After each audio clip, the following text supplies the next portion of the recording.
Assalamualaikum teman-teman. Ini ada yang bertanya terkait kepala desa yang tidak profesional. Kepala desa ya, ada banyak yang bertanya kepada saya, Bang, apa yang harus dilakukan, kemana kami harus mengadu apabila kepala desa tidak mau menandatangani surat tanah kami. Atau ada juga yang bertanya, bagaimana kalau kepala desa tidak mau menandatangani surat-surat yang kami butuhkan.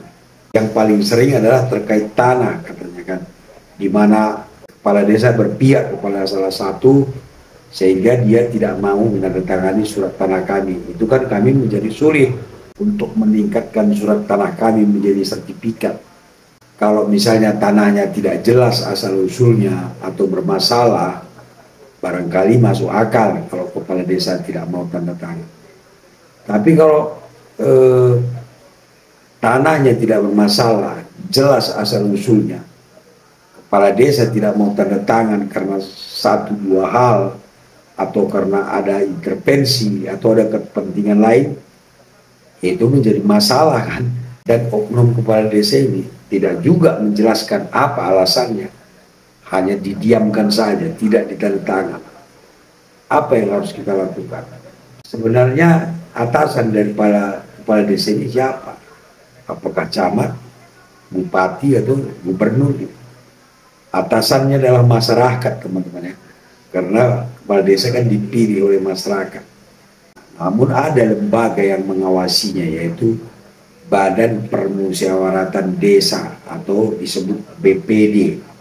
Anggota BPD ini adalah tokoh-tokoh masyarakat ya, yang diangkat oleh bupati atau wali kota berdasarkan aturan yang ada ya kan.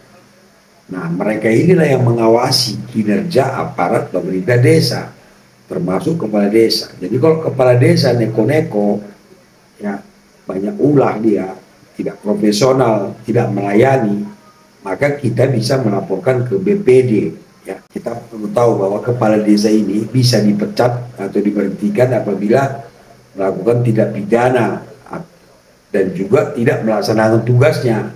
Kalau dia melakukan tindak pidana, maka jelas bisa diberhentikan oleh bupati atau wali kota.